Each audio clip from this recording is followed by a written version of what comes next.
Kolay gelsin.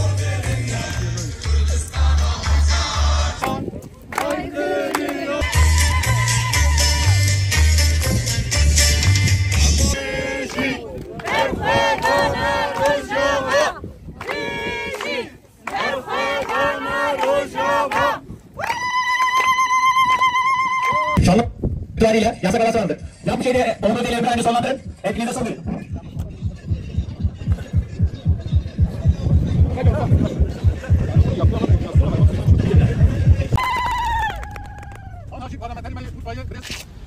Rojava Kobani ev salan şovi.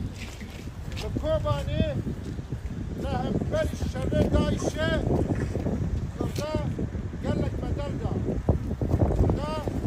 Hizin evlehi, hizin devleti